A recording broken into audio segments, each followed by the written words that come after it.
The prosecution today called their star witness, their porn star witness, Stormy Daniels, took the stand this morning. And for Donald, I can only imagine the nervous farting was off the charts. It was... Who would have thought Donald the farting Trump would find himself in such a mess? Stormy Daniels took the stand to testify in former President Donald Trump's criminal trial. And we can say one thing for sure. Trump was furious. Now he's being trolled left and right, and it could land the self-proclaimed genius behind bars. Stormy testified for 3 hours and 44 minutes today. Her testimony got off to an awkward start. The bailiff swore in on a rolled-up Forbes magazine, and when she raised her right hand, Trump instinctively shouted, "I'm a bad boy, Mommy." Hello, everyone, and welcome back to another episode of Worst Case Donald. Donald Trump has been going through a bit of a rough patch in court lately. Not only did he get hit with a big $9,000 fine and a threat of jail time for breaking a gag order, but things got even trickier when Stormy Daniels had her say about their alleged 2006 affair. The judge wasn't too happy about the graphic nature of her testimony, but late-night hosts like Seth Meyers, Stephen Colbert, and Jordan Klepper didn't hold back from cracking jokes at Trump's expense. But it seems Jimmy Kimmel took the cake in making fun of Trump. Quite a day in court. We got mentioned in court again today, which is exciting. He couldn't help but be amazed at being brought up in the trial yet again, comparing himself to the dramatic witness in the O.J. Simpson trial, Kato Kaelin. Prosecutors asked Stormy Daniels about her interview on her show, in which we examined her signature that was on a letter Trump's henchmen cooked up denying that she and Trump ever did it. Daniels said she signed her name in a different way as a tip-off to Jimmy Kimmel, who is me. Somehow I've become the Kato Kaelin of this trial. Kimmel even joked about the judge trying to spare everybody from the graphic details, saying they needed to know for the sake of the show. The judge said Stormy could testify about her sexual relationship with Trump, but also said we don't need to know the details. And see, now that's where I have to object. Yes, we do need to know the details. Some of us are trying to host a show here. Kimmel didn't hold back in poking fun at Daniels' testimony, especially when she recalled Trump not using protection during their alleged encounter. Stormy said their encounter was brief and that Trump did not wear a condom, which is not surprising. He also stared directly into an eclipse. Not exactly a safety-first kind of guy. He quipped that it wasn't as surprising and joked about Trump calling her honey bunch, a term Melania might use at Mar-a-Lago, especially when there's unexpected company. For those hoping Daniels would dish on Trump's private parts, Kimmel had a tongue-in-cheek solution. They promised the judge the testimony wouldn't involve any descriptions of the former president's genitalia. For that, you can go to our YouTube channel and type in Trump mushroom penis Stormy Daniels. Has 18 million views. You'll love it. But reading Daniels' description of finding Trump waiting for her in his boxer shorts and t-shirt, Kimmel couldn't help but mock the image. He reminded viewers of that infamous photo of a younger Trump in a flirtatious pose, suggesting Trump was trying to channel his suave side, but failing miserably. by the way, if you're having trouble imagining Trump seducing a lady in his bedroom clothes, well, just feast your eyes on this and you'll see that no one puts the mold in smoldering like Donald Trump. And let's not forget Trump's attempt to stop the trial with a Truth Social post during lunch break. Kimmel included Trump's lawyered argument that Daniels' testimony was prejudicial, joking about how the jury would struggle to be fair now that they had a mental image of Trump in the missionary position. And then Trump's lawyers argued that Stormy's testimony was prejudicial because how's the jury supposed to be fair now that they visualized him in the missionary position?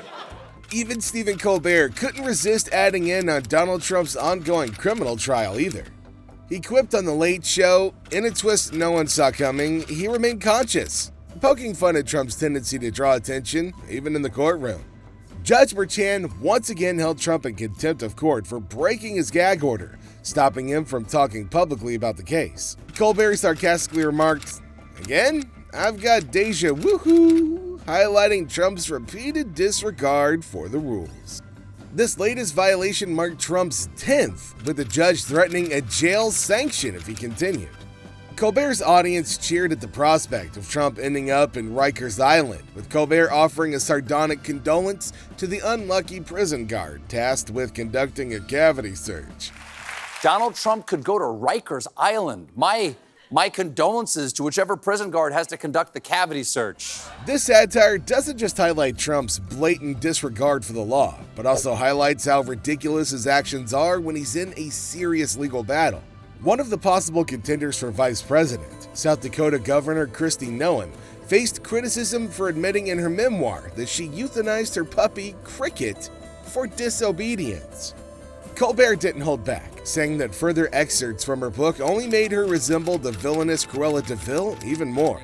What would I do if I was president on the first day in office in 2025? Thanks for asking. I happen to have a list. The first thing I do is make sure Joe Biden's dog was nowhere on the grounds. Commander, say hello to Cricket for me. That's your if I was president fantasy? What happens if she finds a genie's lamp? Meanwhile, on late night, Seth Meyers didn't hold back in roasting Trump for his complaints about the room temperature during the New York criminal trial. The guy didn't stop there, adding a joke about Trump's tendency to doze off, suggesting that maybe the courtroom wasn't that cold if it didn't keep him awake. Meyers painted a picture of a courtroom so chilly that raising the thermostat even a degree might risk sending Trump into a coma. Also, it can't be that cold if you keep dozing off. They're probably worried if they raise the thermostat 1 degree, you'll just go into a coma. Meyers also commented on the scene where the judge threatened to throw Trump in jail while acknowledging he could still become the next president of the United States. That is a messed up wild sense of words, Meyers said, highlighting the absurdity of the situation.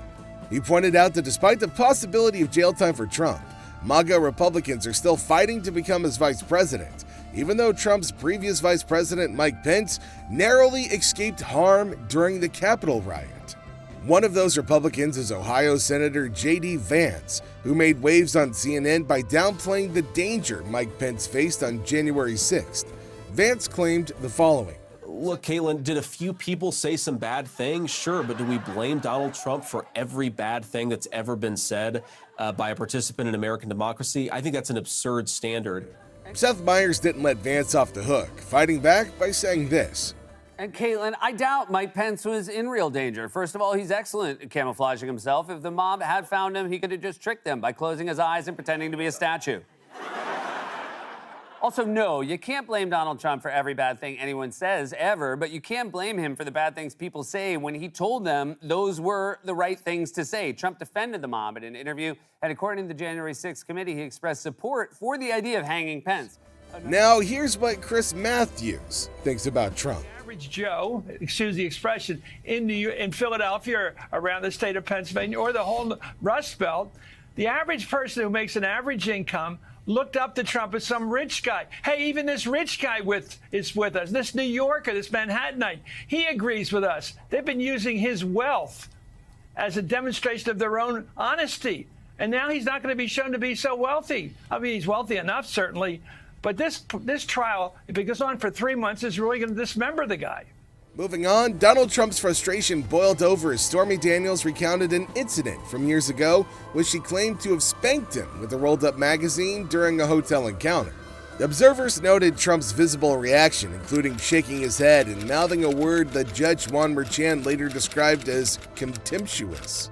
Judge Merchan intervened during a sidebar with the prosecution and defense teams, expressing concerns about Trump's behavior, potentially intimidating the witness and affecting the jury. He emphasized that such conduct wouldn't be tolerated in his courtroom, even calling up both sets of lawyers to discuss Trump's behavior while the jury was absent. Throughout the proceedings, Trump's courtroom antics didn't go unnoticed. His reactions ranged from glaring at the press to expressing frustration during testimony, raising questions about his demeanor and its impact on the trial's proceedings.